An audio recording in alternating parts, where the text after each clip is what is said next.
안녕하세요. 칙사랑 오스컨입니다. 신인간혁명 제4권 대광 303페이지부터입니다. 저자는 이케다 다이사쿠, 펴낸 것은 화강출판사입니다. 대광, 새로운 원초의 태양이 유유히 광채를 바라며 떠오르고 있다. 대불법과 함께 살아가는 창각해는 세계의 태양인 것이다. 그 원초의 빛은 불신과 증오의 어둠을 몰아내고 지상의 찬란한 평화의 빛을 비춘다. 비애와 절망의 골짜기에도 희망의 빛을 비추어 괴로움이 소용돌이치는 인간의 대지를 환희의 화원으로 바꾼다. 누구도 이 태양을 막을 수 없다.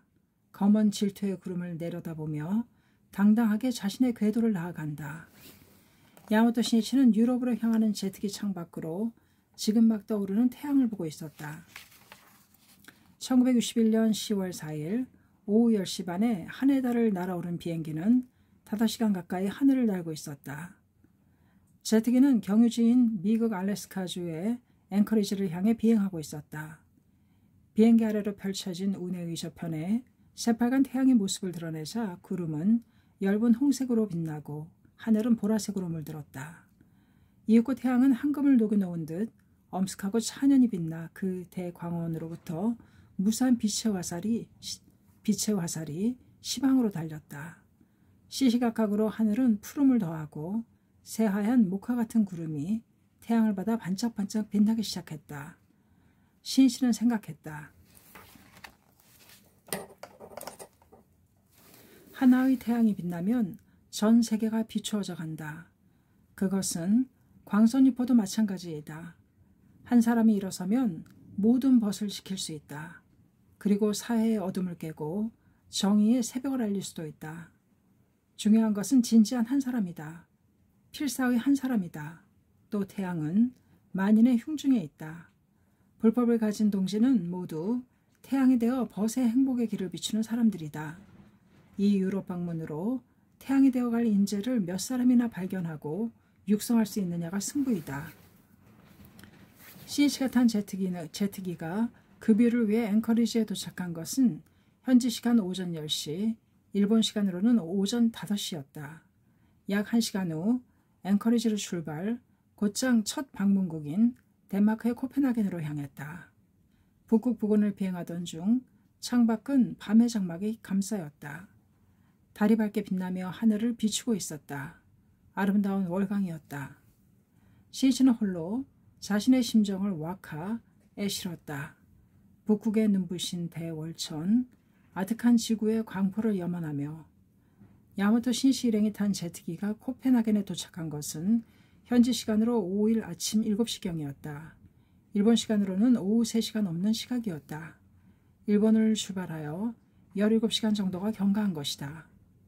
상공에서 본 코펜하겐의 거리는 두터운 구름으로 덮여 있었으나 착륙하자 구름은 개이고 날씨는 쾌청해졌다. 일행이 공항 로비에 나오자 나비 넥타이 차림의 일본인 남자가 한 명 기다리고 있었다. 가와사키 에이지였다. 그는 학회원으로 프랑스가 자랑하는 연구 교육 기관인 파리의 코레지 드 프랑스에 연구원을 하고 있는 의학 박사인데 이번 신이치의 유럽 여행에 통역과 안내를 겸하여 동행하게 되었던 것이다. 가와사키는 1923년 니키타 현의 다카다시에서 태어났다. 그 후 가족들은 도쿄로 이사하였고 그도 중학교 때까지 도쿄에서 자랐다. 그리고 이바라키 미토에서 고교 시절을 보내고 니키타 의과대학, 현재 니키타 대학 의학부에 진학했다. 졸업 후에도 연구실에 남아 28세로 학위를 취득, 의학 박사가 되었다. 또한 갑상선 호르몬 연구를 시작, 미국으로 건너가 하버드 대학 부속병원에서 연구에 힘썼다. 이윽고 귀국하여 도쿄대학 부속병원에서 근무한 후 갑상선병 치료로 유명한 오이타현 베푸이 병원의 부원장으로 취임했다. 그때 가와사키는 30대 중반이었다. 이제 결혼하여 가정을 갖고 싶다고 생각한 그는 여동생인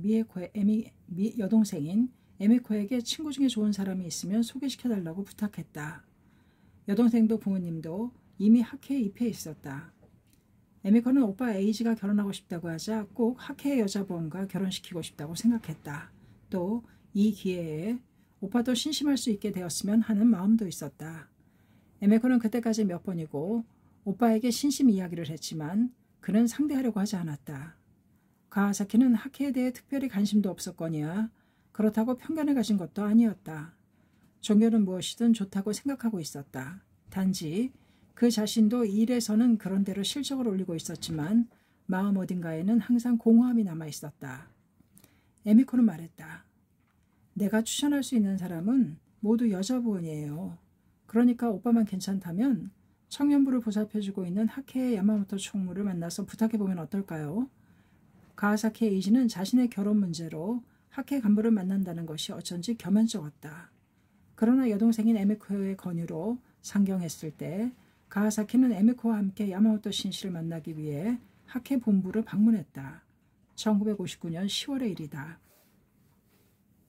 신씨는 가와사키를 따뜻하게 맞이했다. 당신이 에미코 씨의 오빠이시군요. 에미코 씨에게 이야기는 잘 들었습니다. 내가 할 수 있는 일이라면 무엇이라도 도와드리겠습니다. 잠시 간담한 후 신씨가 물었다. 당신은 진정한 친구가 있습니까? 순간 가와사키는 생각했다. 진정한 친구라고 할 수 있는 사람은 없었다. 아니요, 없습니다. 처음에는 좋다가도 마지막엔 이해관계로 헤어져 버리는 경우뿐이었습니다. 그럴지도 모르겠습니다. 그러나 나는 평생 동안 당신과 친구입니다. 당신의 인생이 성공하기를 기원하겠습니다. 신이치와 대화한 것은 결코 긴 시간은 아니었으나 가와사키는 신이치의 인품에 감동했다. 자신에게 신앙을 강요하는 일도 없었거니와 종교인에게 흔히 있는 어딘가 위에서 내려다보며 말하는 듯한 설교적인 면도 없었다. 예의 바르고 배려가 넘치고 그러면서도 정열로 가득 차 있었다. 나이는 자신보다 몇 살 정도 적은 것 같았지만 마치 형과 대화하는 듯한 느낌마저 들었다. 가와사키는 신씨를 통해 장가케에 대해 호감을 갖기 시작했다. 그는 여동생의 노력도 있고 하여 1960년 1월 여자부원과 결혼했다. 결혼을 앞두고 가와사키도 입회했으나 특별히 신심에 면류하겠다는 생각은 없었다. 결혼 상대도 하케원이고 나쁜 신앙은 아닌 것 같아 일단 입회하자는 가벼운 마음이었다. 오이타의 베프에서 가와사키의 신혼생활이 시작되었다. 결혼 얼마 지나자 그는 복통으로 병원에 입원하게 되었다. 동료 의사는 충수염, 맹장염이라고 진단하고 곧 수술을 했다. 10일 정도 지나 퇴원했으나 그날 재차 심한 복통을 일으켰다. 밤에도 잠을 이룰 수가 없었다. 재입원하여 검사했지만 통증의 원인을 알 수가 없었다. 의사는 모르핀을 투약하여 통증을 억제시키긴 했으나 약효가 떨어지고 나면 대굴대굴 구를 만큼 고통스러웠다. 가와사키는 고통에서 벗어나기 위해 스스로 모르핀을 투약하게 되었다. 그 양은 점차 증가하여 어느새 모르핀이 없으면 잠시도 고통을 참을 수 없게 되었다. 병상에 있는 가와사키가 제일 걱정한 것은 머지않아 런던에서 열리게 될 갑상선 학회의 일이었다. 그는 거기에서 연구 발표를 하기로 되어 있었다. 그것은 의학자로서 자신의 연구 성과를 세계에 알리는 중요하고 영광스러운 무대이기도 했다. 그러나 마음만 초조할 뿐 병세는 전혀 호전되지 않았다. 고통 때문에 밤에도 잠을 이룰 수가 없었으며 식욕도 잃어 날이 갈수록 여유어갔다. 아내 요시에는 그런 남편이 걱정되어 견딜 수 없었다. 어느 날 그녀는 굳게 마음먹고 침대에 누워있는 남편에게 말했다. 당신은 중요한 것을 잊고 있어요. 중요한 거라니. 약이라면 매일 먹고 있잖소. 아니에요. 신심이에요. 아픈 원인도 불분명하니 이제 남은 것은 신심밖에 없다고 생각해요. 기원으로서 이루어지지 않는 것이 없다고 하는 어본전이시니 진지하게 신심하도록 해요. 가와사키는 아내의 말에 쓴웃음을 지으며 대답했다. 무슨 말을 하는 거야? 병이라면 의사인 내가 가장 잘 알고 있어. 신앙으로 병이 낫는다는 것은 미신이야. 그렇지만 의사라도 모르는 것은 많이 있어요. 지금 당신이 이토록 괴로워하고 있잖아요. 요시에는 그날 가와사키의 침대 옆에서 진지하게 창제하기 시작했다. 가와사키는 말했다. 제발 그것만은 그만둬. 가와사키는 부원장인 자신이 자기의 복통 하나 고치지 못하고 아내의 기원에 의지하고 있는 모습을 결코 남에게 보이고 싶지 않았던 것이다.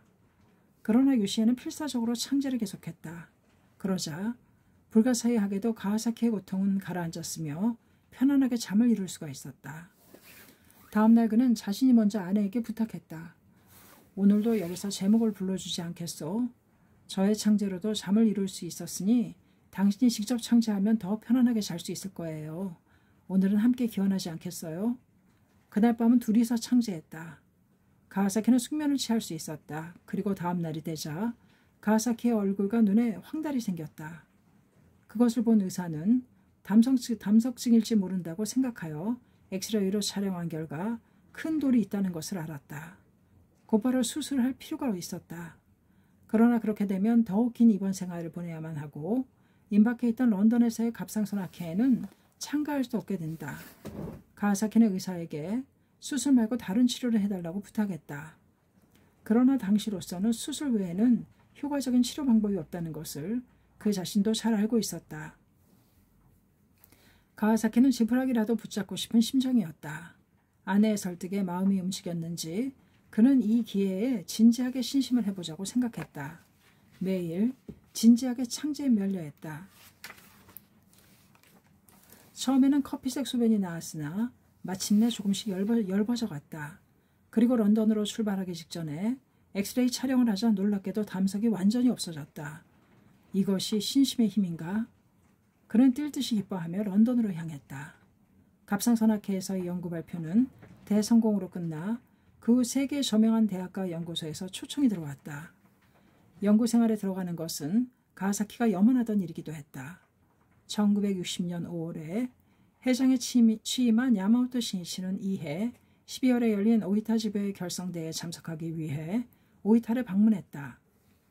신이치는 가와사키의 일을 항상 잊지 않았고 가와사키가 상경할 때면 시간을 내어 몇 번인가 만났다. 신이치는 이때 숙소인 여관으로 가와사키 부부를 초대했다. 가와사키는 야마모토 회장에게 세계 유명 연구기관에서 연구원으로 초청이 들어와 해외에서 연구에 몰두할 생각이라고 말했다. 그 말을 듣고 자기 일처럼 기뻐하는 야마모토 회장을 보자 가와사키는 마음이 흐뭇했다. 남은 문제는 어느 나라의 연구기관을 선택할 것인가였다. 가와사키는 망설였다. 다음해 1961년 8월 학예 강습회에 참가한 가와사키는 야마모토 회장을 만나 지도를 받았다. 대화한 끝에 가와사키는 파리의 꼴레드 주 프랑스로 가기로 했다. 신실은 그의 출발을 축복하며 말했다. 10월에는 나도 유럽에 갑니다. 그때는 함께 각지를 순회합시다. 가와사키는 야마모토 회장이 유럽을 방문하면 자기가 할 수 있는 일은 무엇이라도 하자고 결심했다. 가와사키가 파리에 도착한 것은 9월 24일이었다. 신이치가 유럽으로 출발하기 10일 전의 일이다. 야마모토 신이치는 공항에 마중 나와준 가와사키 에이지와 굳은 악수를 나누고 그의 노고를 위로하고 동행 간부를 소개했다. 이번 유럽 방문에는 부이사장인 주조 기요시 일행의 장년부 외에 다니다 쇼이치 남자부정을 비롯한 3명의 남자부 멤버가 동행했다. 일행은 공항에서 버스를 타고 시내로 향했다. 코펜하겐은 차분한 느낌을 주는 아름다운 도시였다. 거리 도처에 단풍이 든 나무들이 무성했고 깨끗하게 손질한 잔디밭이 펼쳐져 있었다. 그리고 도로에는 자전거를 탄 사람들의 시원스러운 모습이 눈에 띄었다. 공원 앞을 지나자 가지각색의 페인트를 칠한 판잣집 같은 건물이 늘어서 있었다. 이것은 아이들이 자유롭게 설계하여 직접 만든 집이라고 한다.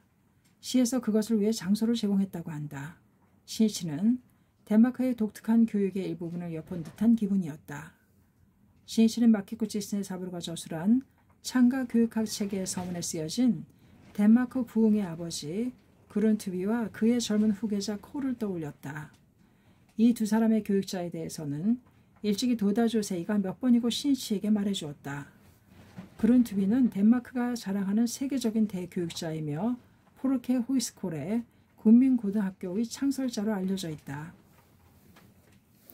더구나 시인이자 목사였으며 북유럽의 고전문학 연구자이고 정치가이기도 했다.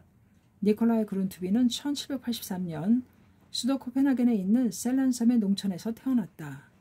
그룬투비가 6살이 되던 해 프랑스 혁명이 발발했다. 이어서 19세기 초대에는 나폴레옹 전쟁이 유럽의 전 지역을 휩쓸어 갔다. 그때 덴마크는 영국에 패하여 나라의 운명은 쇠퇴했다. 본권적인 절대 왕조제마저도 흔들리기 시작했다. 참으로 격동의 시대에 그룬트비는 성장했던 것이다.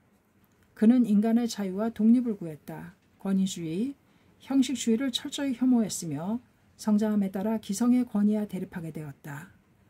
그룬트비는 책의 지식을 단지 그대로 외우기만 하는 암기 중심의 주입식 교육에 커다란 의문을 가졌다. 후에 그는 자신의 교육 이념을 담아 저작, 생을 위한 학교에서 그러한 학교 교육을 죽은 문자를 가르치는 죽은 학교라고 비판했다. 대지의 뿌리를 내린 민중을 멸시하고 민족 문화를 경시하는 대학 출신의 도회지 엘리트들에게서 그룬트비는 강하게 반발했다. 이 가난한 민중이야말로 진정한 덴마크 사람이 아닌가. 그룬트비는 엘리트들이 민중을 멸시하는 오만함을 용서하지 않았다. 또 민중위에 군림하여 복종을 강요하는 부패한 교회나 성직자에게도 그의 날카로운 비판의 눈길은 향했다. 그는 외쳤다. 먼저 인간이 되어라. 그런 다음 종교인이 되어라. 그런 직원은 심한 공격을 받아 그의 저작은 십수년에 걸쳐 정부의 검열을 받기도 했다. 그룬트비의 인생은 박해의 연속이었다. 그러나 그의 신념을 굽히지 않았다. 때마침 덴마크에도 시민혁명의 물결이 밀어닥쳤다. 그룬트비는 시대의 흐름을 주시하고 무엇으로 조국을 부흥시킬 것인지를 생각했다. 앞으로는 일부의 엘리트가 대다수의 민중을 지배하는 사회여서는 안 된다. 민중 자신이 자각하여 정치를 감시하고 자유롭게 발언할 수 있는 힘을 가지는 것만이 진정한 민주이며 진정한 조국 부흥으로 이어질 것이다. 민중을 총명하게 하자. 민중을 용감하게 하자. 민중에게 웅변의 힘을 갖게 하자. 그것을 위해 그룬트비가 구상한 것은 포르케오이스코레였다. 이것은 민중대학을 의미하며 번역하면 국민고등학교가 되는데 그룬트비는 이로써 널리 민중을 위해 고등교육의 장을 열고자 했던 것이다. 당시 덴마크에서는 지위도 있고 부유한 극소수의 혜택받은 아이들만 사실상의 고등교육을 받을 기회를 가질 수 있었다. 그는 이 포르케호이스코레에서의 일방적이고 권위적인 주입식 교육이 아닌 교사와 학생이 공동생활을 하며 자유로운 대화 속에서 배워간다는 전혀 새로운 고등교육을 구상했다. 그것은 인생의 지혜를 기르고 지식을 닦아 터득함과 동시에 시민이야말로 사회 주체자라는 자각을 키워주는 것이었다. 참으로 인간과 인간의 촉발에 의한 살아있는 교육의 장이라고 할 수 있다. 그룬트비의 이념에 의거한 최초의 포르케호이스코레가 오픈한 것은 1844년이었다. 그리고 이 포르케호이스코레가 덴마크 사회에 깊이 뿌리를 내리고 크게 발전할 수 있었던 원동력으로 된 사람이 후계자 크리스틴 콜이었다. 콜은 그룬트비보다 30세 이상이나 젊고 혈기왕성한 기백을 가진 교육자였다. 콜도 젊어서 교육자가 되었지만 역시 주입식 교육에 적응하지 못하고 정신적으로 고민에 빠져 있었다. 그때 우연히 그룬트비의 사상을 알게 된 것이다. 그 후 콜은 그룬트비의 포르케호이스코레의 구상에 공명하여 그것을 실천하기 위한 학교의 설립에 분주했다.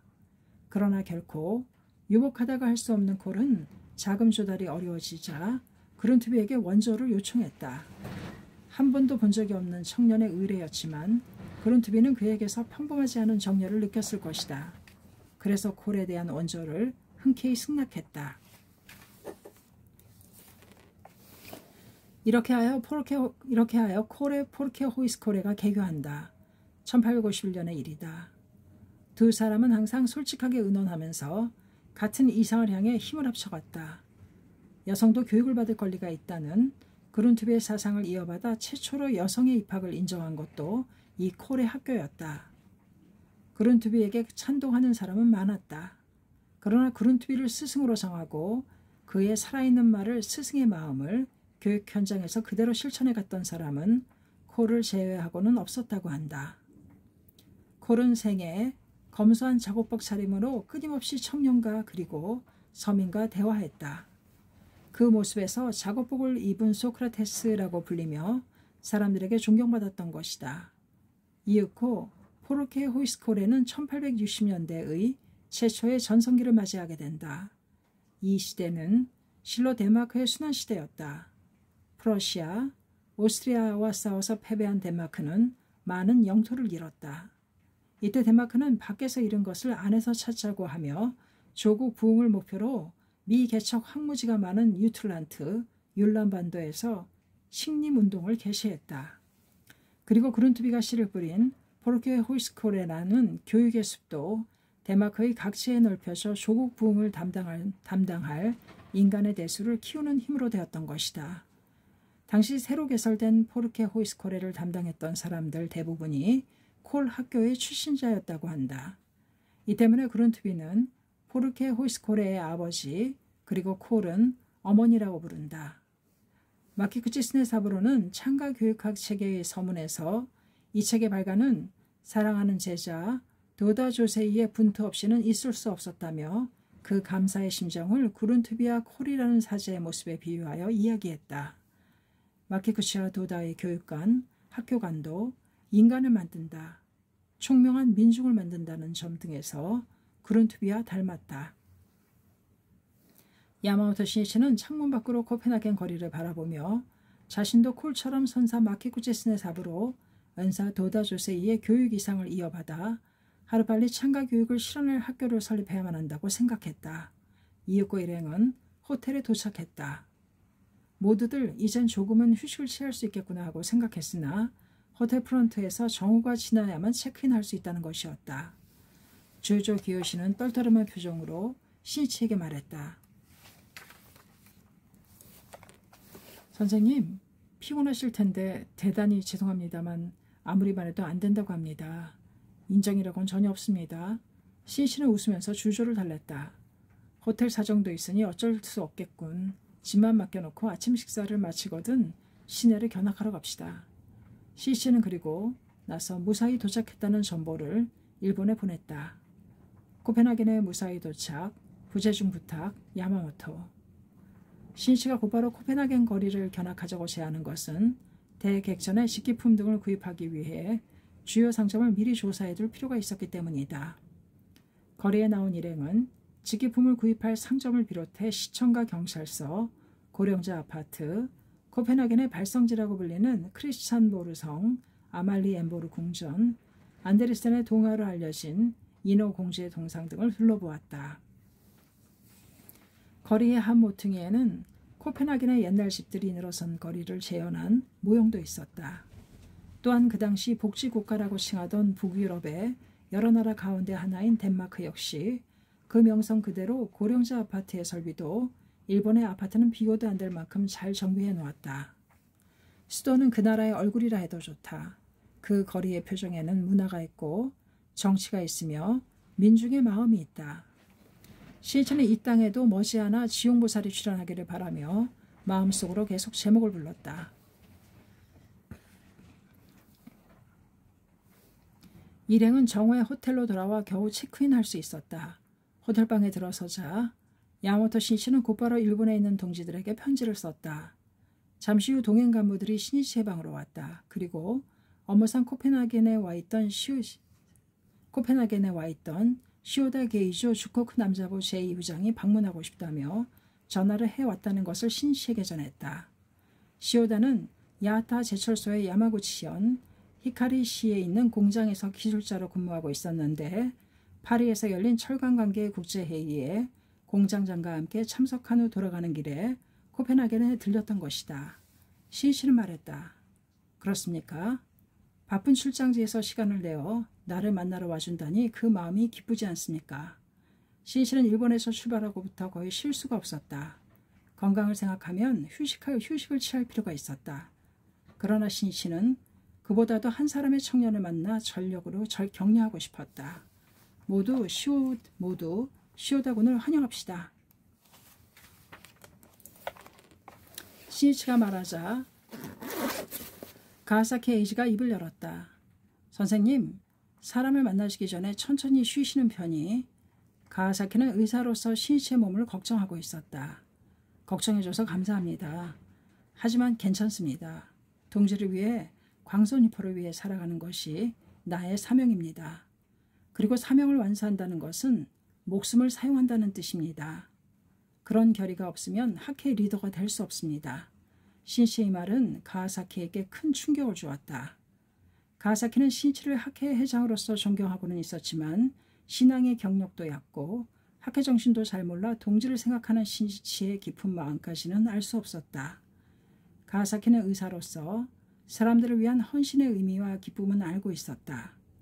그러나 진정으로 사람들을 위하는 마음으로 의학에 몰두해 왔다기보다는 오히려 자신의 학문적인 흥미를 우선시해 왔다고 생각했다. 그는 신이치의 모습을 보며 자신이 부끄럽게 느껴져 견딜 수가 없었다. 그때 신이치가 말했다. 그렇지. 가와사키 씨에게 학회의 금배지를 드리시오. 신이치는 가방에서 배지를 꺼내 손수 가와사키의 양복깃에 달아주었다. 이것은 학회 최고 간부를 상징하는 배지입니다. 가와사키 씨도 그런 자각으로 유럽에서 신심에 힘써 주십시오. 가와사키는 눈물을 글썽였다. 잠시 후 시오다 게이조가 찾아왔다. 야마토 신씨를 비롯해 모두가 시오다를 따뜻하게 맞이해 주었다. 잘해주었네. 일본에서는 그다지 만날 수가 없었는데 여기에서 이렇게 만날 수 있다니 정말 기쁘군. 시오다는 일이 바쁜 관계로 평소에는 뜻대로 활동에 참가할 수 없었다. 일본에서는 회합에도 제대로 참석하지 못하고 선생님께 여러 가지로 걱정을 끼쳐드려 죄송합니다. 괜찮네. 일이 바쁘다는 것은 잘 알고 있으니 다만 마음만은 일부라도 신심에서 멀어져서는 안 된다. 또 조금이라도 시간이 있으면 이렇게 나와 연계를 갖는다거나 혹은 선배를 찾아간다는 것이 중요하다. 나도 해야 할 과제가 산더미처럼 쌓여있지만 시간은 한정되어 있다. 그래서 항상 명심하고 있는 것은 한시간도 시간을 헛되이 하지 않겠다는 것이네. 아까도 일본에 있는 동지들에게 편지를 쓰고 있었지. 책상 위에는 이미 써놓은 20통 정도의 편지와 그림 엽서가 있었다.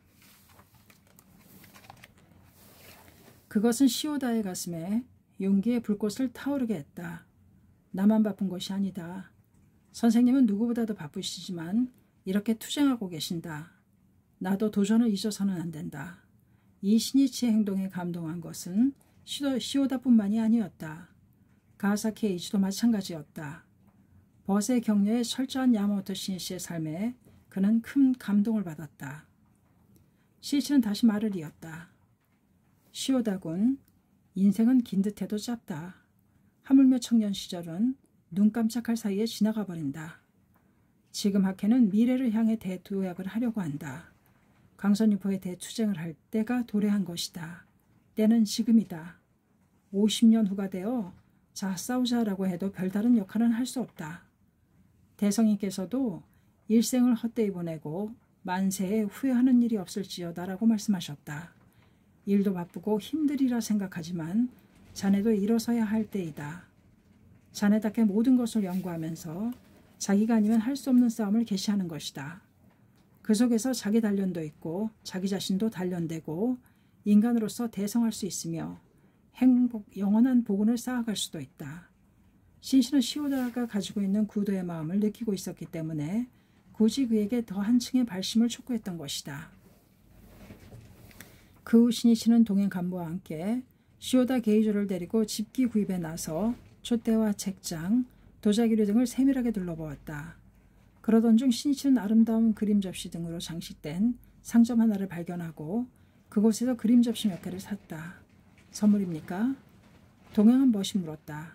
그렇습니다.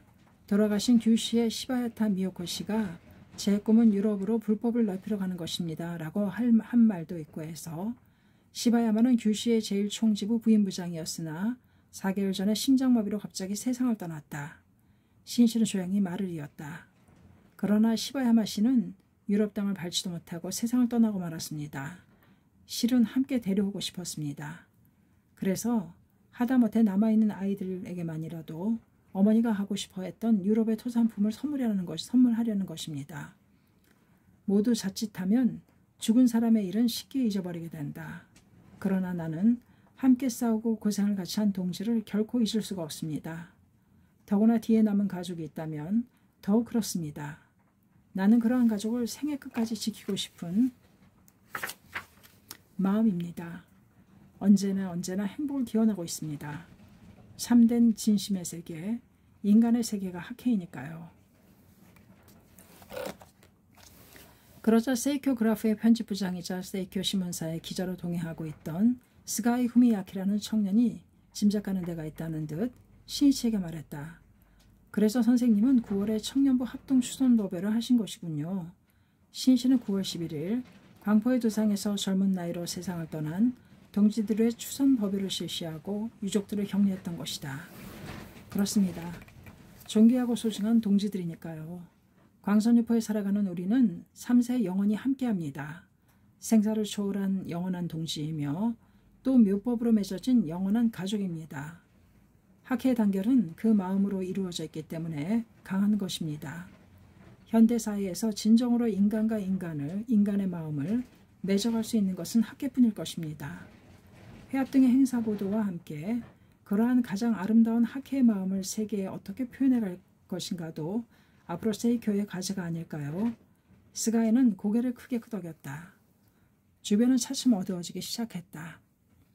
신이치는 구입한 그림 접시 중 2개를 시오다 게이조에게 건넸다. 하나는 오늘을 기념하여 자네에게 주겠네. 그리고 또 하나는 함께 오신 회사의 공장장님께 드리게. 시오다는 황송해했다. 대단히 감사합니다. 저뿐만 아니라 공장장님까지. 신이치는 소중한 청년 부원을 돌봐주고 있는 회사의 상사에게 학회의 책임자로서 감사의 마음을 전하고 싶었다. 쇼핑을 마친 후 신이치는 호텔 앞에서 시오다와 헤어졌다. 밤이 되자 신이치는 더욱더 피곤해졌다. 모두 식사를 하고 있을 때도 신이치는 몇 번인가 자리에서 일어나 밖으로 나갔다. 속이 좋지 않았던 것이다.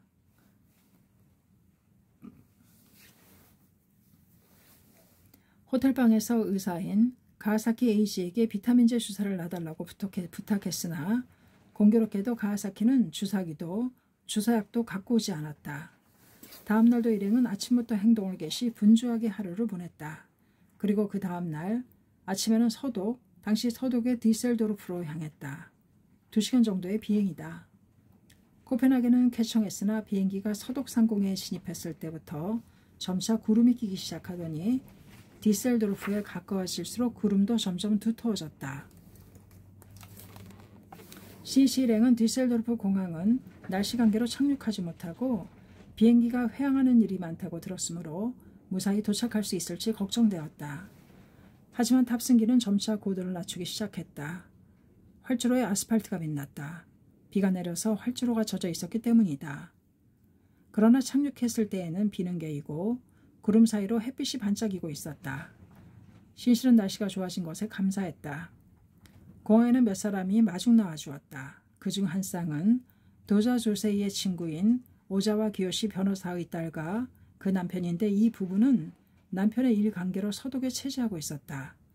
또 다른 한 쌍은 서독의 마나임에 사는 입회한 지 3개월 된 일본계 부인과 그 남편이었다. 잠시 후 전기 관련 회사에 근무하다 출장으로 디셀도르프에 와 있던 가라사와 이치로라는 장년부가 급히 달려와 주었다. 서독의 부흥은 눈부셨다. 거리 곳곳에 빌딩이 건설되고 있었으며 시민들의 표정에도 활기가 넘치고 있었다. 일찍이 도다 조세이는 수호의 해합 때 서독의 부흥을 보라. 서독을 보고 배워야 한다고 이야기한 적이 있었다. 패전으로부터 16년, 확실히 이 나라는 훌륭하게 부흥하고 있었다. 야마토 신이치는 호텔에서 일본계 부인 부부와 가라사와 이치로를 초청하여 간담했다. 특히 독일 광포의 한 알 씨앗이 될 이 부인에게는 기념으로 비단 수주보를 증정, 이야기에 귀를 기울인 후 일생에 단 한 번밖에 없다는 심정으로 전혼을 다해 격려했다. 주위에 학회원이 아무도 없어 외롭고 불안하리라는 것은 잘 알고 있습니다. 그러나 한번 신심을 시작한 이상 광선유포를 해가는 것이 자신의 사명이라 정하고 어쨌든 한 사람이라도 두 사람이라도 착실하게 동지를 늘려가는 것입니다. 신이치는 진심을 다해 지도를 계속했다. 비록 입회한 지 얼마 되지 않았지만 이 한 사람이 일어서면 거기에서 미래가 열려가기 때문이다. 물론 전력으로 격려했다고 해서 반드시 그 사람이 일어난다고는 단정할 수 없다. 오히려 기대만큼 발심하고 성장해 가는 일은 드물다고 할 수 있을 것이다.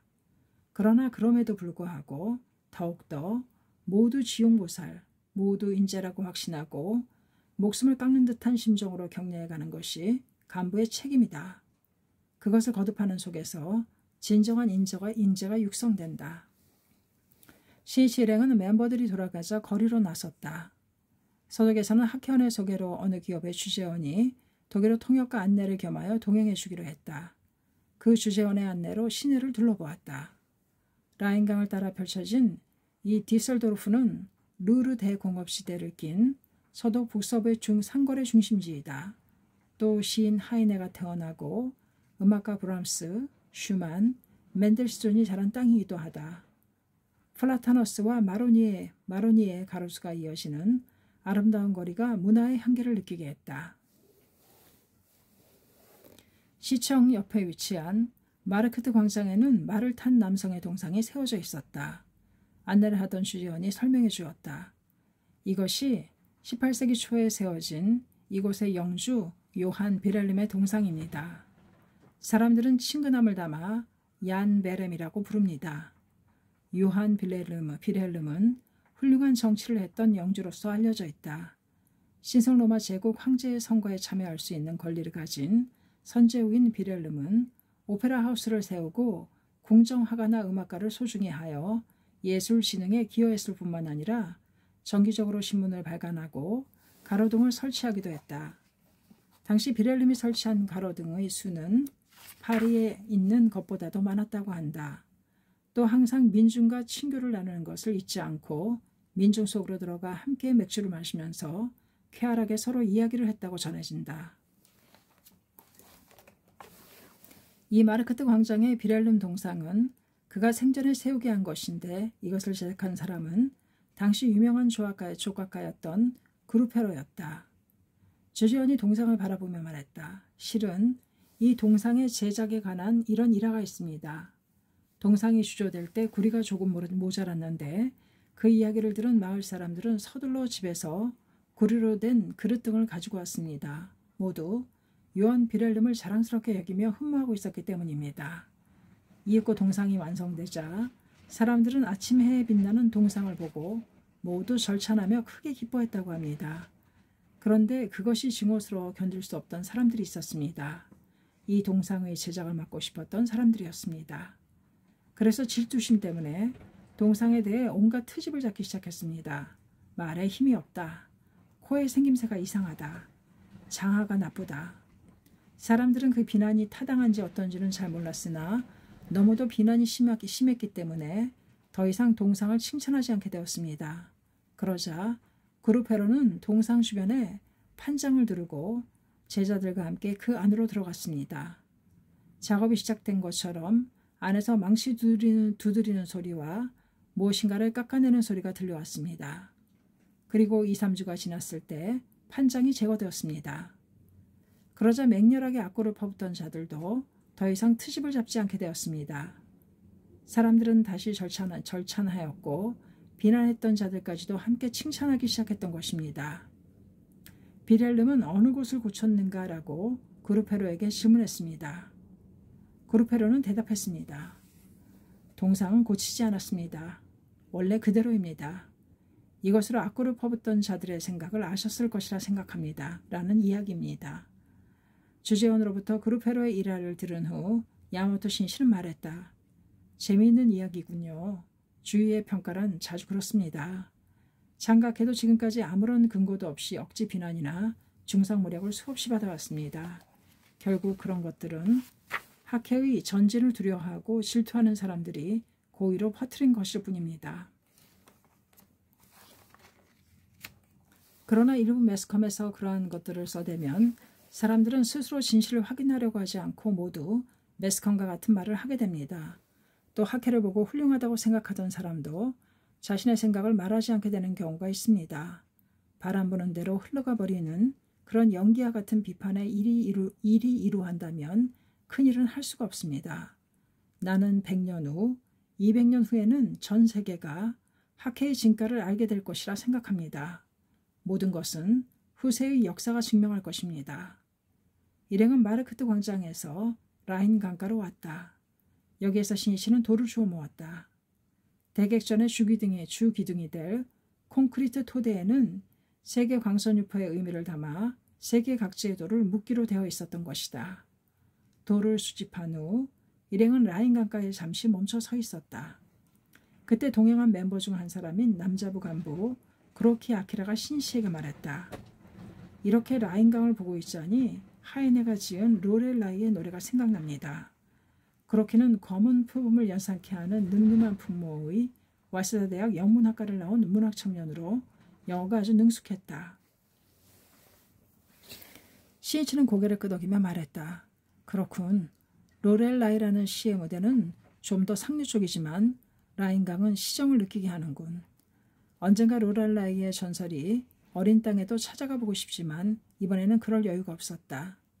그런데 독재자 히틀러가 지배하던 시대에는 이 로렐라이 노래가 작자불명으로 되어 있었다네. 네? 그렇게 유명한 노래가 말입니까? 어째서 그렇게 되었습니까? 그로키가 놀란 표정을 물었다. 그것은 하이네가 유태인이기 때문이지. 나치는 과거의 문학이나 예술에 이르기까지 유태인의 영향을 받았다고 인정되는 것은 철저하게 배제했다. 물론 로렐라의 노래는 너무도 유명하여 작품까지는 말살할 수 없었지. 그러나 그래도 작자인 하인의 이름을 지우고 영원히 그 공적을 묻어버리려고 한 것이다. 라인강 수면에 비친 저녁 노을이 흔들리고 있었다. 야마토 신시는 엄한 표정으로 힘주어 말했다. 로렐라의 노래 작사자 이름을 지어버린 것은 나치가 자행한 유태인 박해의 극히 일부분에 지나지 않는다. 히틀러의 전쟁은 일면 유태인에 대한 전쟁이었다. 독일 국내는 물론 나치가 침략한 지역에서 약 600만 명이나 되는 유태인이 학살되었다고 한다. 뜻밖의 나치의 유태인 박해에 대한 이야기가 거론되자 동행한 것도 금세 진지한 얼굴로 귀를 기울이고 있었다. 히틀러는 그의 정치활동에 있어 시종일관 유태인에 대한 격심한 증오를 계속해서 불태웠다. 예를 들면 최초의 정치적 발언이 되는 1919년 작성된 문서에 이미 반유태주의의 궁극적인 목표는 단연코 유태인 그 자체를 제거하는 것이어야 한다는 구절이 보인다. 또 그의 자서전인 나의 투쟁에서는 이 유태인 문제를 해결하지 않고서 달리 독일의 재생과 흉흉을 시도한다는 것은 일체가 전혀 무의미하며 불가능하다며 집요한 유태인 공격을 외치고 있다. 그리고 그가 일으킨 전쟁의 패배가 결정적이었던 1945년 4월의 시점에서도 히틀러는 유태인 학살을 자화자찬했다. 내가 독일과 중부 유럽에서 유태인을 근절해버린 것에 대해 사람들은 국가사회주의에 영원히 감사할 것이다. 수백만 명의 무관 민중을 대학살, 홀로코스트의 지옥으로 빠뜨리고도 아무런 양심의 가책도 꺼리낌도 없이 이런 말을 입에 담았던 것이다. 아돌프 히틀러는 1889년 4월 오스트리아 세간관리의 아들로 태어났다. 13세의 아버지를 18세의 어머니를 잃고 빈으로 나와 하가가 되고자 했으나 뜻을 이룰 수 없었다. 1913년 병역을 거부하고 독일의 메넨으로 도피했지만 제1차 세계대전이 시작되자 독일군의 지원병으로 입대했다. 패전 후 그는 메넨의 반동적 약소 정당이었던 독일 노동자당에 입당한다. 대중의 불만과 욕망을 선동하는 데 재능이 뛰어난 그는 급격히 두각을 나타내 당세를 확장시켜간다. 히틀러는 당내에서 영향력을 강화하고 점차 권한을 손에 넣어 당명도 국가사회주의 독일 노동자당, 이것의 통칭이 나치로 변경한다. 그리고 마침내 독재적인 당수의 자리에 오르게 된다. 히틀러가 나치의 당수가 된 것은 1921년 7월, 그리고 그가 독일 총리로 임명되어 드디어 나치 정권이 탄생한 것은 11년 반 후인 1933년 1월 30일이었다. 그로부터 1개월 후 베를린의 국회의사당이 불타는 사건이 발생했다. 그러자 나치는 이 사건이 공산주의자의 음모라고 소동을 피우며 사람들의 불안과 위기감을 이용 공산주의자 등 반나치 세력에 대탄압을 가해갔다. 또한 국난에 대처한다는 미명 아래 여론을 교묘히 조작하여 국회의 선거에 승리하자 의회에 압력을 가하여 국회는 히틀러에게 전권을 이임하는 법안을 승인하고 만다.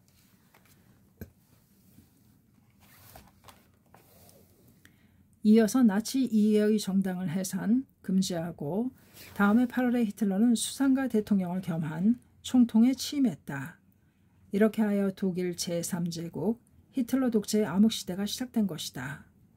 야마토 신이시는 히틀러가 독재자가 되기까지의 경위를 요약해서 이야기했다. 그러자 그렇게 아키라가 이해할 수 없다는 표정으로 물었다.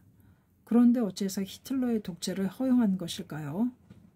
독일에는 당시 세계에서 가장 민주적이라는 바이마르 헌법이 있었을 텐데 그것은 중요한 문제이다. 신씨는 다시 역사적인 배경을 이야기해 갔다. 제1차 세계대전 말기 혁명이 일어나 황제는 독일을 떠났다. 재정의 붕괴, 패전, 그리고 바이마르 헌법하에서 민주정치의 시대가 시작된다.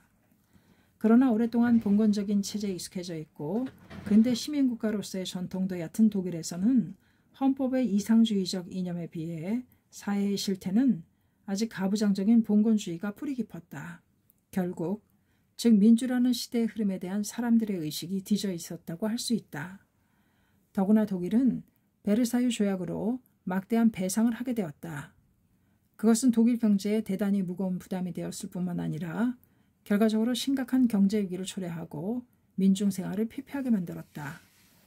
특히 1923년에 일어난 독일 화폐 마르크의 대폭락은 차마 눈뜨고 볼 수 없을 지경이었다. 8월에는 화폐 가치가 전쟁 전에 110만 분의 1로 떨어졌는가 하면 10월에는 무려 60억 분의 1로 하락해버렸다. 당시 이틀 동안 꼬박 일해도 겨우 버터 1파운드 453g밖에 살 수 없는 참상이었다고 한다.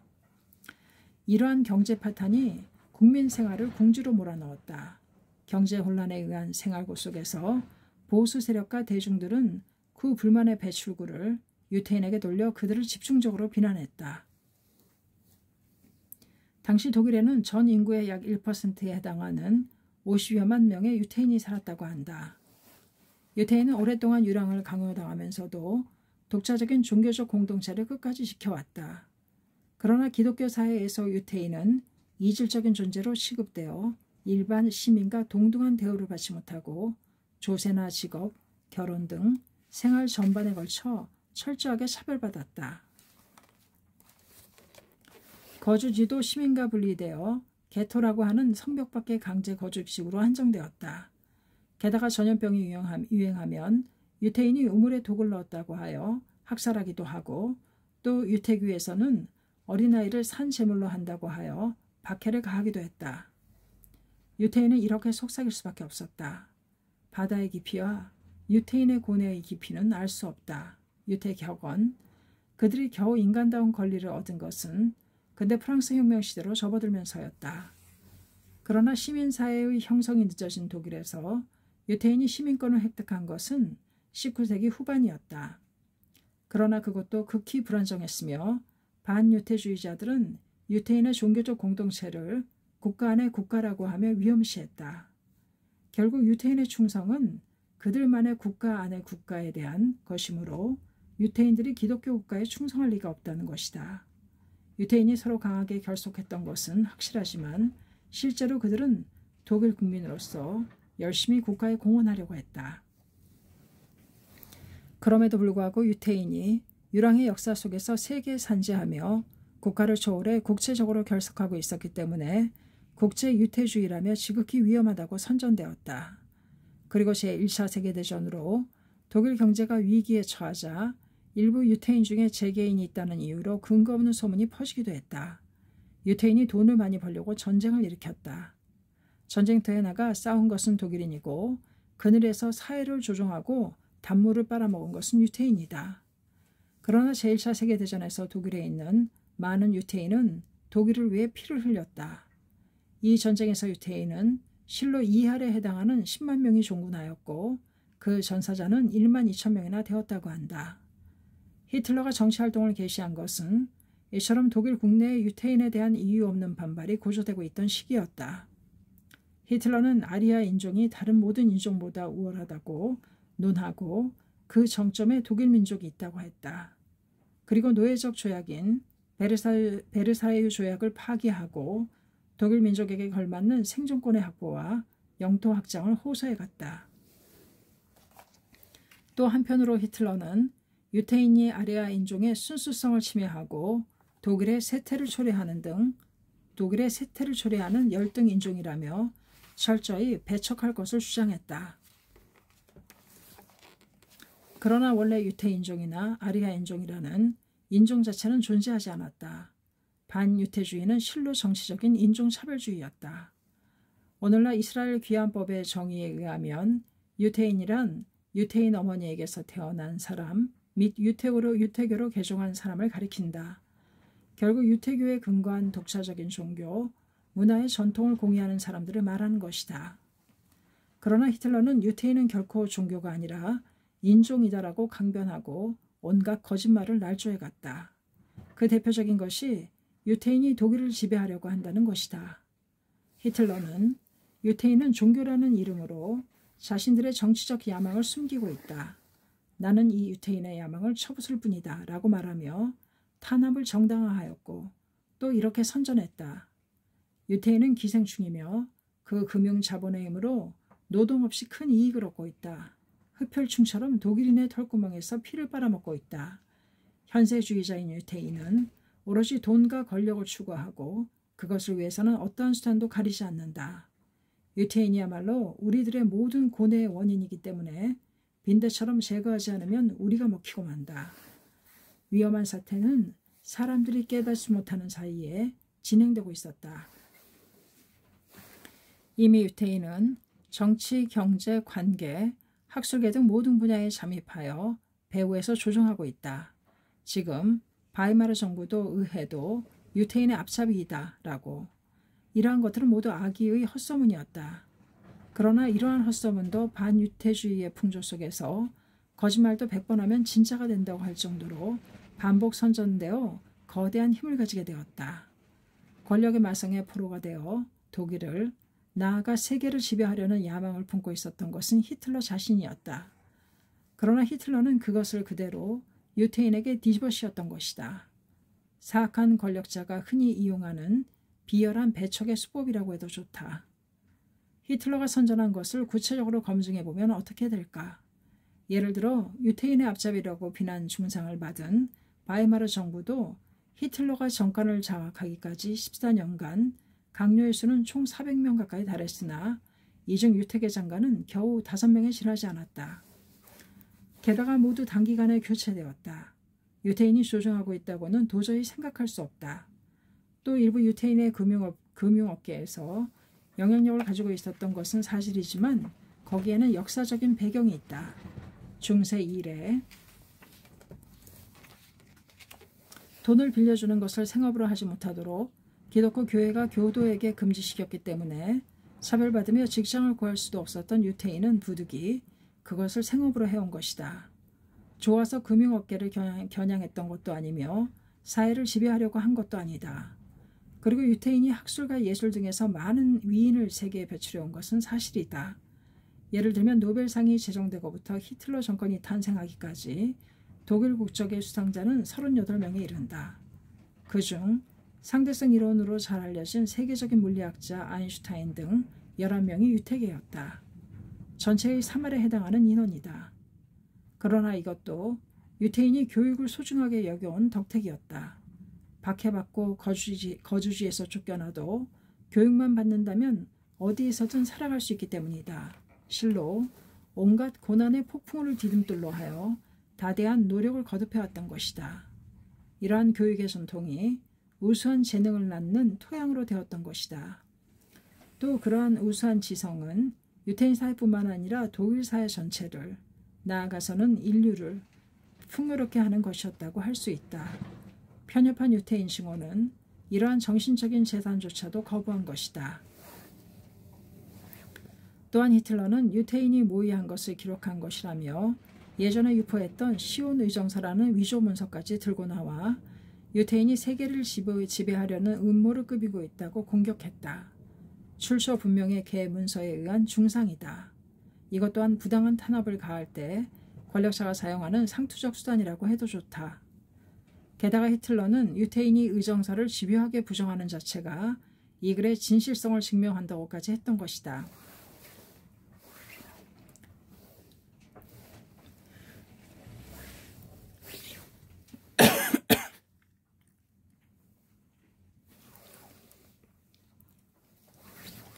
당시 많은 매스컴들은 히틀러의 대변자가 되어 반유태주의를 선동하는 기사를 크게 다루었다.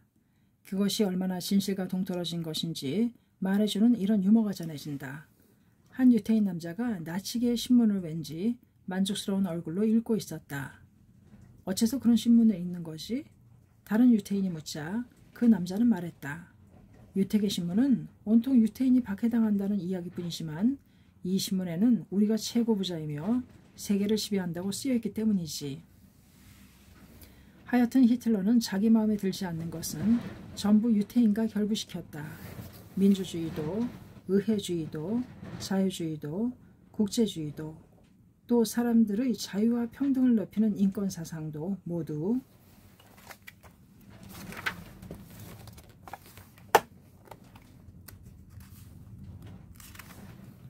유태인이 아리아인을 지배하기 위해 생각해낸 도구라고 보았다.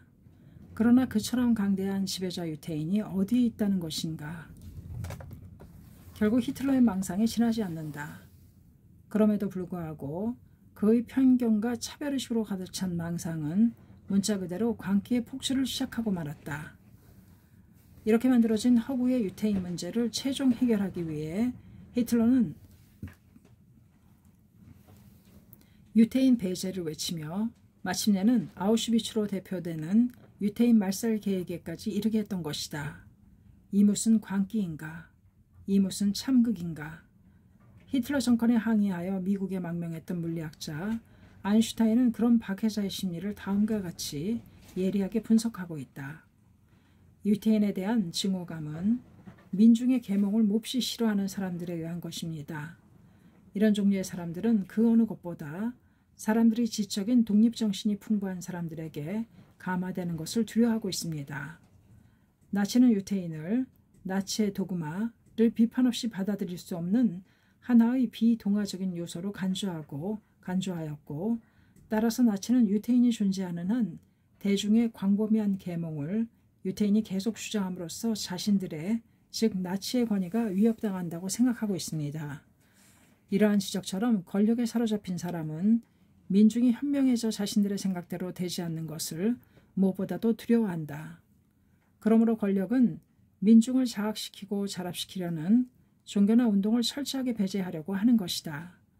그것은 어느 시대에서나 변함없는 권력의 구도라고 할 수 있다.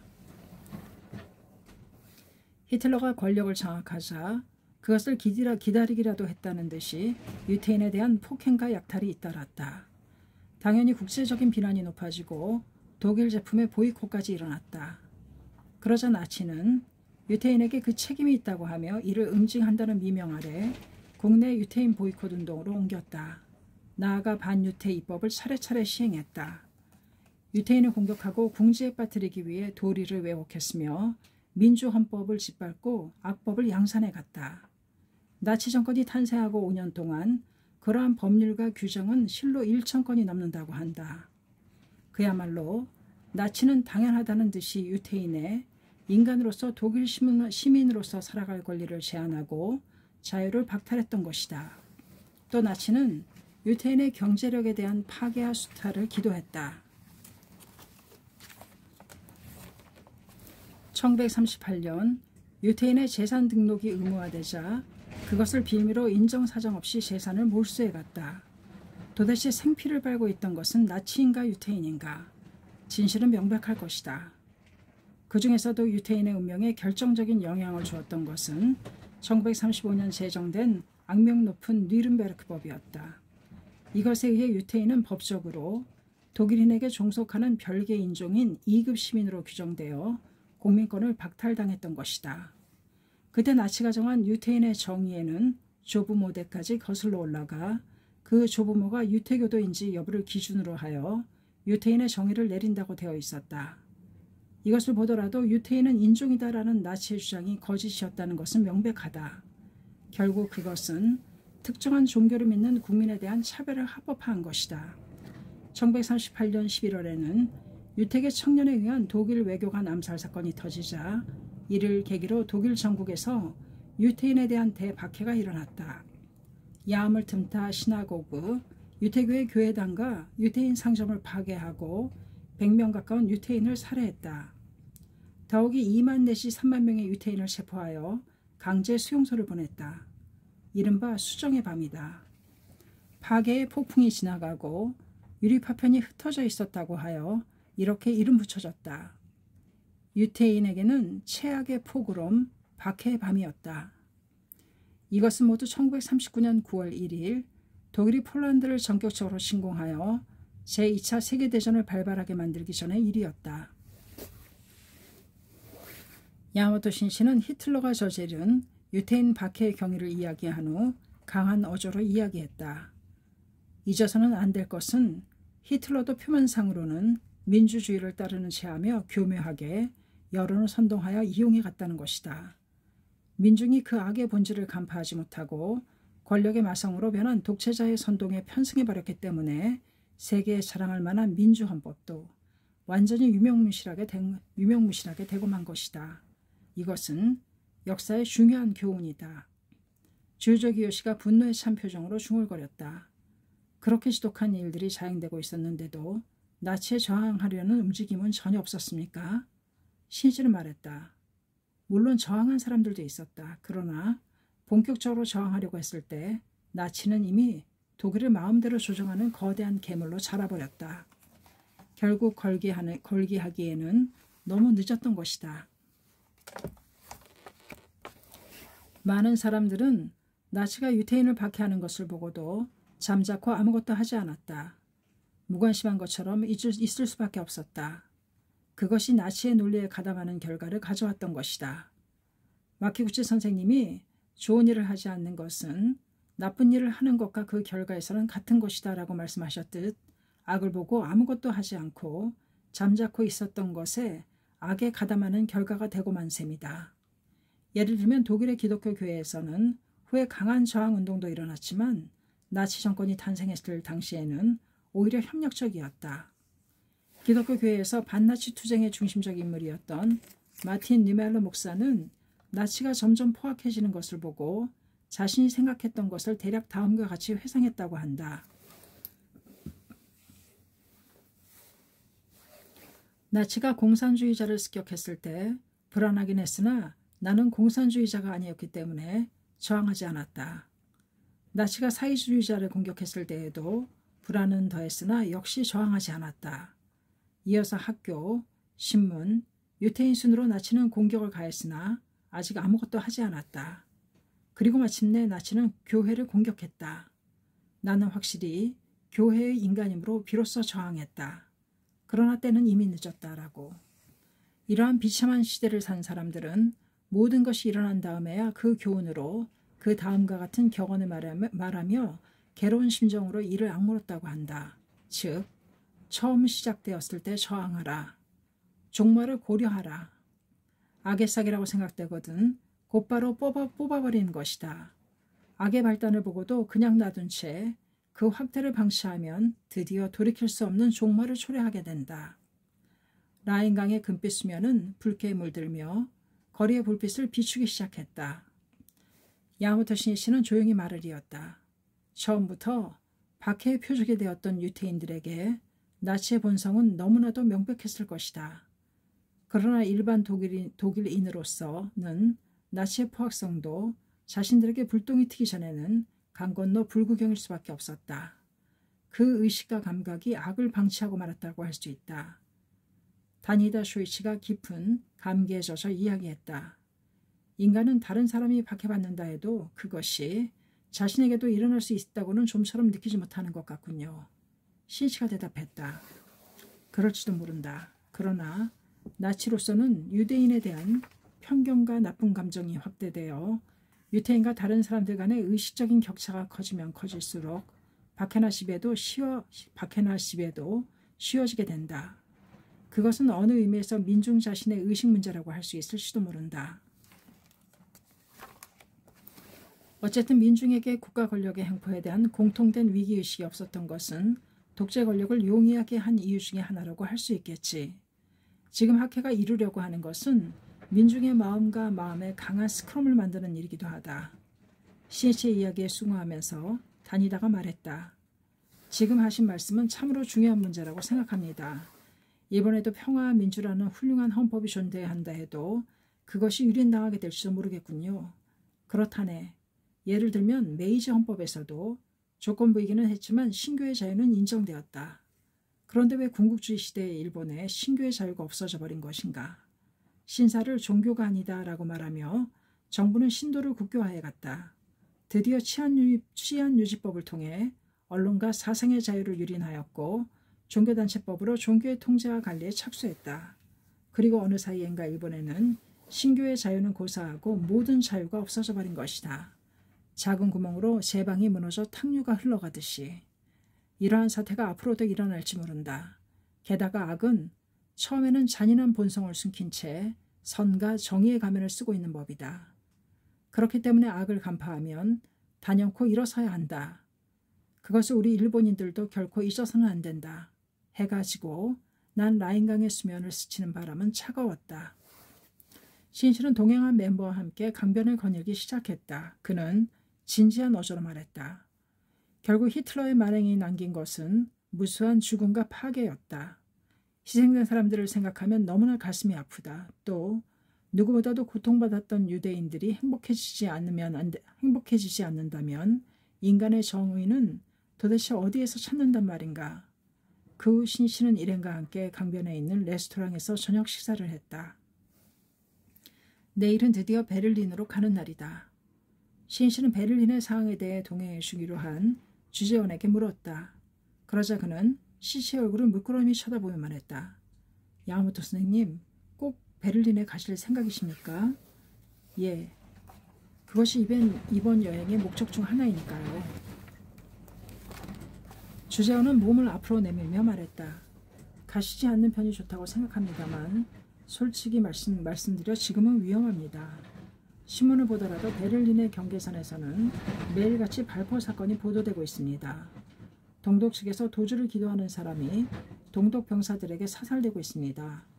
주위의 경계도 삼엄하고 사진 한 장 찍는 것도 경찰의 지시를 따르지 않으면 큰일이 납니다.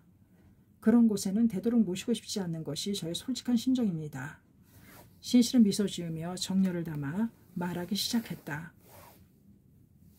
마음은 잘 알겠습니다. 또 정말 고마운 배려라고 생각합니다.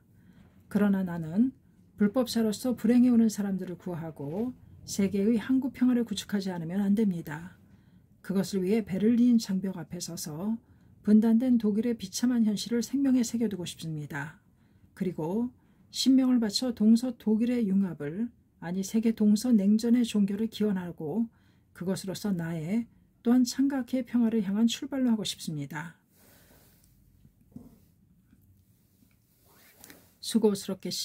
수고스럽겠지만 잘 부탁드리겠습니다. 신씨는 이렇게 말하고 머리를 깊이 숙였다. 주재원은 놀란 얼굴로 신씨를 보았다. 잘 알겠습니다. 안내해드리겠습니다. 신씨는 모두의 얼굴을 보며 말했다. 자, 내일은 세계 평화를 향한 막을 열자. 이튿날 10월 8일 오전 11시 25분 일행은 뒤셀도르프 공항을 출발하여 서베를린으로 향했다. 비행기 안에서 야마모토 신씨는 홀로 베를린의 독일의 분단된 역사를 생각했다. 제2차 세계대전에서 패한 독일은 점령 정책에 의해 소련, 미국, 영국, 프랑스 등 4개국의 관리하에 놓여졌다. 그리고 독일 국토의 거의 절반에 해당하는 동부 지역을 소련, 또 북서 지역을 영국, 남서 지역을 미국, 서부 지역을 프랑스가 관리하는 등 각각 분할 통치하게 된 것이다. 또한 종래의 독일 수도였던 베를린에 대해서는 마찬가지로 4개 관리 지역으로 나누어 역시 동쪽 절반을 소련이 맡고 서쪽 절반에 대해서도 3분할하여 북쪽에서는 프랑스, 영국, 미국이 각각 맡게 되었다. 그러나 베를린 전체에 관계되는 모든 사항에 관해서는 4개국의 군사령관으로 구성된 관리위원회가 공동으로 대처, 통치하도록 되어 있었다. 이 베를린은 소련이 관리하는 지역, 즉 동독의 거의 중앙에 위치해 있었다. 말하자면 소련에게는 자신들의 관리지역 중심부에 자유주의 진영 지역이 존재할 뿐 아니라 거기에 타국의 군대까지 주둔하는 셈이었다. 그것이 독일의 전후 문제를 더욱 복잡하게 만들었다. 또 독일의 소련 관리 지역에서는 토지개혁과 대기업의 공영화 등이 실시되고 사회주의화가 활발하게 진행되어 갔다. 한편 미국, 영국, 프랑스의 3개국 관리지역에서는 마셜 플랜에 의한 경제 부흥 계획이 추진되고 있었으며 3개 관리지역의 통합으로 사태는 움직이기 시작했다. 이 점령 정책의 차이가 양 지역의 틈을 더 깊게 해갔다고 할 수 있다. 또한 독일은 동서 분단의 길로 치닫고 있었다. 동서 양 진영의 균열과 대립의 구도가 그대로 독일에 적용된 것이다. 1948년 3월에 미국, 영국, 프랑스와 베네룩스 3국, 벨기에, 네덜란드, 룩셈부르크는 서쪽 관리 지역을 서방 진영에 편입시키자고 결정하고 경제 통합에 착수, 6월에는 신통화인 독일 마르크가 발행되었다. 그러자 소련은 자국의 관리 지역에서 독자적인 통화 개혁을 실시함과 동시에 보복 조치로서 미국, 영국, 프랑스의 3개국 관리 지역에서 베를린으로 가는 소련 관리 지역 내의 모든 도로와 철도, 수로를 봉쇄했다. 이로써 서쪽에서 서베를린으로 향하는 식량, 물자의 보급로가 단절되어 버렸다. 서베를린 시민의 마음은 아문에 쌓여갔다. 동서의 냉전은 열전으로 변하기 시작하는 듯했다. 그러나 미국, 영국, 프랑스의 3개국은 대공수 계획을 고안해서 하늘을 통해 모든 식량과 물자를 서베를린으로 보냈다. 그 때문에 봉쇄는 효력을 상실하여 마침내 소련은 봉쇄를 해제했지만 시민의 불안은 여전히 가시지 않았다. 사람들의 소원은 조국 독일이 하나의 나라로서 재건의 길을 나아가는 것이었다. 그러나 국민의 이러한 비연에는 아랑곳하지 않고 1949년 독일은 분단되고 자유주의 나라인 독일연방공화국 서독과 사회주의 나라인 독일인민공화국 동독이 탄생한다. 그리고 동베를린은 동독의 수도가 되었다. 그러나 그러한 속에서도 베를린 내에서는 동서의 왕래가 비교적 자유로워 동베를린에 살면서 서베를린으로 일하러 가는 사람도 있었으며 그 반대인 경우도 있었다. 또 그런 만큼 서방 진영에서 본다면 서베를린은 동쪽 진영에 대한 자유주의의 쇼윈도로서 귀중한 의미를 지니고 있었다. 한편 소련에서 보면 동독이 사회주의 국가로서 출발했음에도 불구하고 그 영내에 여전히 자유주의의 쇼윈도가 존재하고 게다가 그곳에 서방 제국의 군대까지 주둔하고 있다는 것을 방치해둘 수는 없었다. 또한 당시에는 동독을 탈출하여 서독으로 망명하는 사람들이 끊이지 않았다. 동독을 탈출한 사람들의 수는 1949년부터 1961년까지 대략 250만에서 350만 명에 이른다고 한다. 그리고 그 가운데 약 절반이 25세 이하의 청년층이었으며 그것이 동독의 심각한 노동력 부족을 초래하고 있었다. 게다가 대부분의 탈출 방법은 동베를린에서 서베를린으로 들어와 거기에서 서방 측 기관에 신청하여 항공기로 서독에 가는 방법을 취했던 것이다.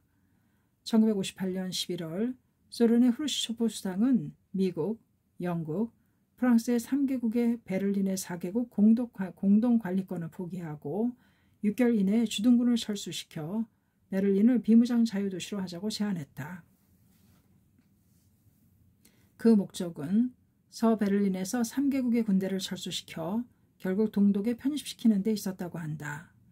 1961년 6월 후르시초프 수상과 미국의 케네디 대통령이 오스트리아 빈에서 미소 순회회담을 실시하였다. 후르시초프는 여기에서도 베를린의 자유도시화를 강력히 요구했다. 그러나 이 베를린 문제에서는 양자의 의견이 상반되었기 때문에 아무런 진전도 볼 수 없었다. 케네디는 7월 25일의 연설에서 미국, 영국, 프랑스의 베를린 주둔권을 유지하자고 호소했다. 그리고 서베를린은 서방 진영에게 자유의 쇼윈도나 동독 공산주의 정권으로부터 피난구 역할을 하는 이상의 중요한 의미를 지니고 있다며 단호히 지키겠다고 선언했다. 그리고 일주일 남짓 지난 8월 3일 모스크바에서 열린 바르샤바 조약 기구의 순회회의에서 동축 제국은 서베를린의 경계를 통상의 국경과 같은 관리하에 두기로 결정했다. 그것은 베를린 장벽의 건설을 의미했다. 1961년 8월 13일은 일요일이었다. 이날 새벽부터 이른 아침까지 동독의 인민군과 인민경찰이 전차, 장갑차, 트럭 등을 타고 속속 서베를린의 경계 지역에 모여들었다. 새벽의 어둠 속에서 그들은 능숙하게 경계선을 따라 철조망 등으로 바리케이트를 치기 시작했다. 또한 동서를 연결하는 지하철과 고가도로를 차례차례 봉쇄해갔다. 동서 베를린이 완전히 분단된 것이다. 지하철 등은 경계선에서 되돌아갔으며 자동차는 통행인이 통과할 수 있는 곳은 브란덴부르크 문 등 13개소로 한정되었고 거기에는 검문소가 설치되었다. 그리고 동독 국민과 동베를린 시민이 서베를린으로 들어가기 위해서는 동독 정부가 발행하는 특별 허가증을 제시해야 했으며 서베를린에서 일하는 것은 금지되었다. 한편 서베를린 시민의 경우에는 신분 증명서를 제시하면 동베를린에 들어갈 수 있었으나 서독 국민이 동베를린에 들어가려면 동독 정부가 발행하는 유효기간이 하루뿐인 특별 허가증이 필요하게 되었다. 거기에는 권력의 오만과 위선, 광기가 소용돌이치고 있었다.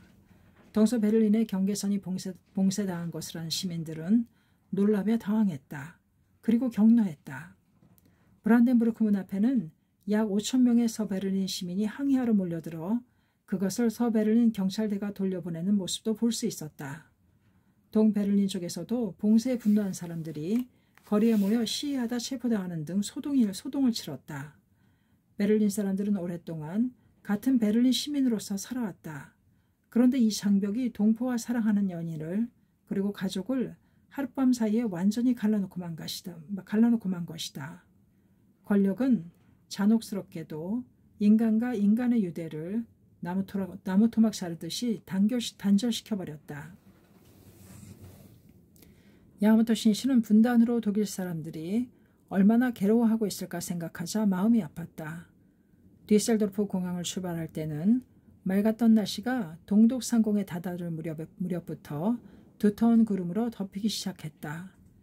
신시에게는 그것이 베를린 사람들의 슬픔을 나타내고 있는 것처럼 느껴졌다. 오후 1시경 비행기는 서베를린의 템펠로프 공항에 착륙했다. 베를린에는 비가 내리고 있었다. 신시 일행은 공항에서 호텔로 향한 후 협의를 끝내자 자동차로 시내를 달렸다. 부슬부슬 내리는 비에 하늘은 어두웠다.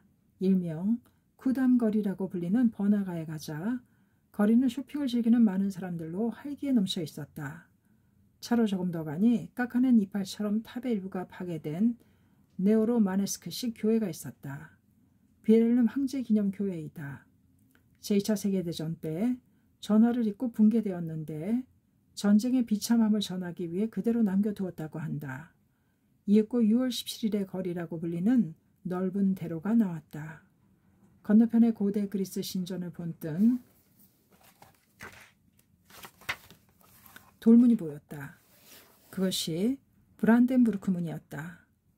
이 문 앞까지 가서 이 문 앞까지가 서베를린이라고 한다. 문 위에는 4마리의 말이 끄는 고대 로마의 이륜 전차를 탄 평화의 여신상 뒷모습이 희미하게 보였다. 18세기 말 원래 평화의 문으로서 세워진 이 브란덴부르크 문이 지금은 동서냉전에 의한 분단의 상징으로 변해 있었다.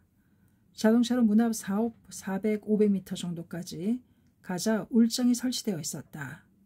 신시 일행은 일단 여기에서 하차하여 이슬비로 부역해 보이는 거리에 내려섰다.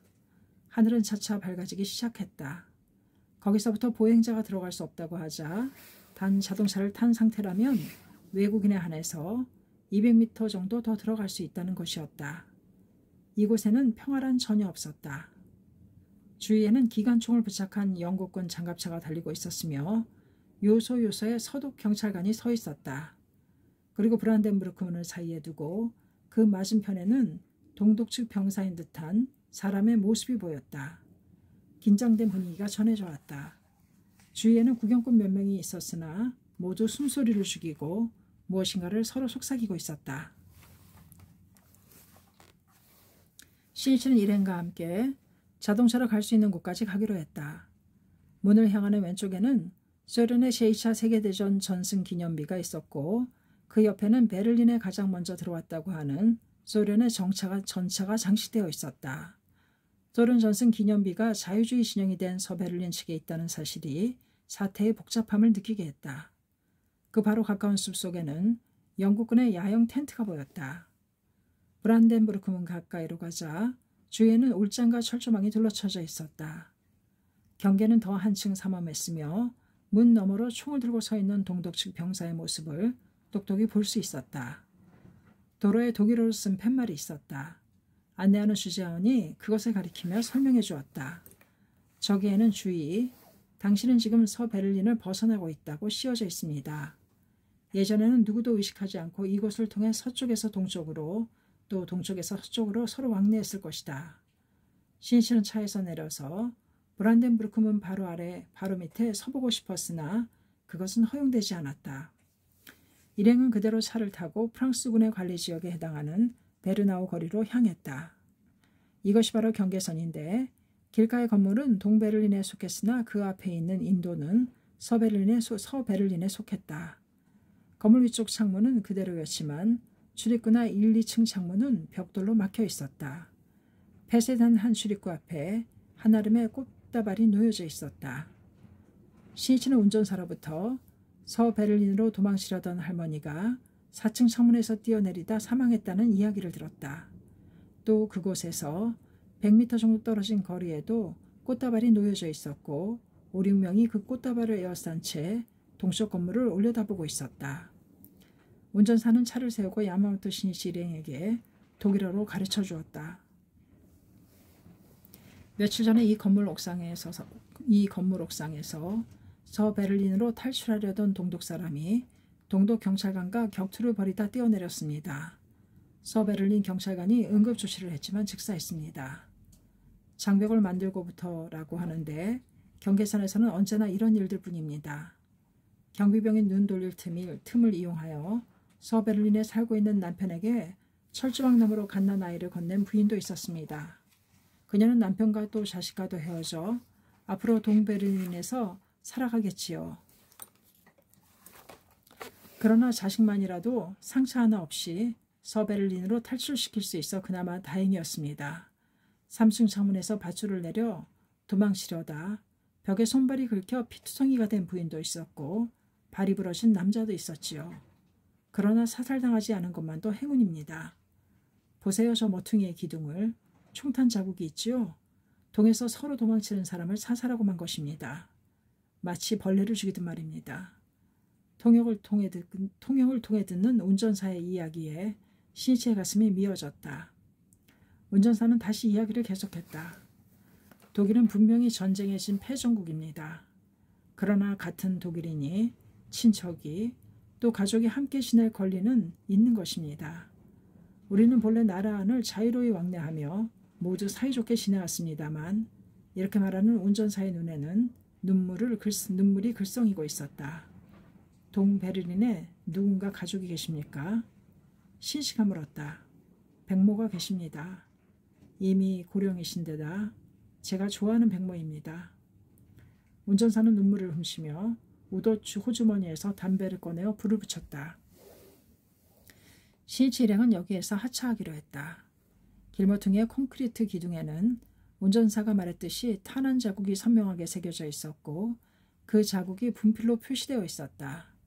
경찰관이 그것을 가리키며 설명해 주었다. 신이치는 그 총탄 자국을 보자 자신이 가슴에 총을 맞은 것 같은 심정이었다. 잔혹한 일이다. 누구에게 말하는 것도 아니고 그는 혼잣말처럼 말했다. 조금 가자 벽돌담 너머로 동베를린이 보이는 모퉁이 하나가 있었다. 거기에는 20, 30명 정도의 사람이 모여 동베를린 쪽을 향해 때때로 손을 흔들었다. 신이치가 동베를린 쪽을 바라보니 저편 건물의 창문에 사람의 모습이 조그맣게 보였다. 여기 모여있는 사람들의 연고자일까? 그 사람은 이쪽을 향해 열심히 손을 흔드는가 싶더니 획 하고 숨듯이 건물 안으로 모습을 감추었다. 동베를린 경비용에게 발각되어 서베를린과 내통하는 사람으로 간주될지도 모른다는 두려움 때문일 것이다. 분단의 현실을 뼈저리게 느낀 동행 멤버들은 할 말을 잃고 있었다. 또한 베르나우 거리 가까운 경계 통로에서는 서베를린 시민 몇 명이 검문소에 동베를린 경찰관에게 맞은편 통로에 멈춰 서 있는 노부인에게 전원을 전해달라고 부탁하고 있었다. 젊은 경찰관은 그 부탁을 받아들여 노부인에게 전원을 전해주었다. 노부인은 이쪽을 보면서 몇 번이나 고개를 끄덕였다. 그러자 그것을 옆에서 보고 있던 병사가 그녀에게 다가가 마치 개라도 쫓아버리듯 물러가라고 명령했다. 서베를린 사람들은 노부인의 모습이 보이지 않을 때까지 언제까지나 우산이나 손을 흔들었다. 쓸쓸하고 슬픈 광경이었다. 그 후 일행은 차로 경계선을 돌았다. 벽돌과 콘크리트의 장벽이 끝없이 이어져 있었다. 그 장벽 앞에서 꼼짝 않고 멈춰서 있는 사람들의 모습이 보였다. 눈앞을 가로막은 장벽 높이는 불과 3, 4m밖에 되지 않는다. 제거하려고 하면 금방이라도 부술 수 있을 것이다.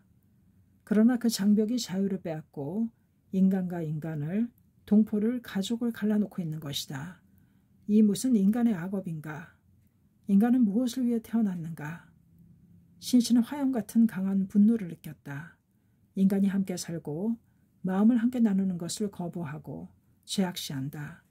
그것은 인간에게 인간이지 말라는 것이 아닌가? 그런 권리 따위는 누구에게도 없다. 그러나 장벽은 다름 아닌 인간에 의해서 만들어졌다. 동서대립이라 해도 인간의 마음에 깃들어 있는 권력의 마성이 가져온 것이다. 그리고 이 독일뿐만 아니라 한반도도 베트남도 분단의 비극에 휩싸였다. 아니 그것만이 아니다. 나치에 의한 저 유태인의 대량 학살도, 모든 전쟁도, 핵무기도 모든 권력의 마성이 만들어낸 산물임에 틀림없다. 신시의 내리에 도다 조세이의 제1의 유훈인 원수법 금지 선언이 생생하게 되살아났다. 그 선언의 정신도 인간의 생명에 잠재해 있는 마성의 발톱을 뽑아라고 하는 것이었다. 마성의 이기는 힘은 단 한 가지, 그것은 인간의 생명에 내재하는 불성의 힘이다. 불성이란 자비의 생명이며 파괴에서 창조로, 분단에서 융합으로 향하는 평화 창조의 원동력이다. 인간의 흉 중에 이 불성의 태양을 떠오르게 하여 마성의 어둠을 제거하고 사람과 사람을 서로 연결해가는 작업이 광선유포라고 해도 좋을 것이다. 차는 다시 브란덴부르크 문을 마주보는 울장 앞으로 나왔다. 신씨는 다시 한번 여기에서 하차했다. 어느 사이엔가 비는 완전히 멎어 하늘은 아름다운 저녁 노을에 물들어 있었다. 장엄한 저녁 노을이었다. 붉게 타오르는 태양은 황금빛으로 하늘을 감싸고 있었다. 그것은 긴박감이 흐르는 거리에 일시적으로나마 평온함을 가져다 주어 마음을 부드럽게 했다. 일행이 저녁 노을을 바라보고 있자 가까이에 있던 운전사가 미소를 지으며 가르쳐 주었다. 이런 아름다운 저녁 노을이 질 때면 우리는 이렇게 말합니다. 하늘에서 천사가 내려왔다고. 주위의 탑도 빌딩도 그리고 폐쇄된 거리도 브란덴부르크 문도 금색으로 채색되어 있었다. 신이치는 생각했다. 태양이 뜨면 구름은 걷히고 모든 것은 황금빛으로 감싸인다. 그리고 인간의 마음에 생명의 태양이 빛나면 반드시 세계는 평화의 빛으로 감싸이고 인류의 머리 위로는 찬란한 우정의 무지개가 떠오른다. 신씨는 브란덴부르크 문을 바라보며 동행한 벗에게 강한 어조로 말했다. 30년 후에는 반드시 이 베를린 장벽이 철거될 것이다. 신씨는 단순히 미래를 예측한 것은 아니다. 소망을 이야기한 것도 아니다. 그것은 이윽고 반드시 평화를 희구하는 인간의 양심과 용기가 승리할 것을 강하게 확신하고 있었기 때문이다. 또한 세계 평화의 실현에 생애를 걸고 목숨을 바치려는 그의 결의의 표명이기도 했다. 일념은 대우주마저도 감싼다. 그것이 불법의 원리이다. 싸우자. 이 장벽을 없애기 위해서 그리고 평화를 위해서. 이 싸움이란 촉발이다. 인간성을 불러일으키는 대화이다. 거기에 나의 생애를 걸자. 신씨는 홀로 브란덴부르크 문을 향해 제목 삼창을 울렸다. 남묘호랭개교 깊은 기원과 맹세를 담은 신이치의 창제 소리가 저녁 노을이 진 베를린 하늘에 울려 퍼졌다. 대강 마지막 편이었습니다. 그리고 4권 끝부분이었습니다. 감사합니다. 책사랑 오죽헌이었습니다.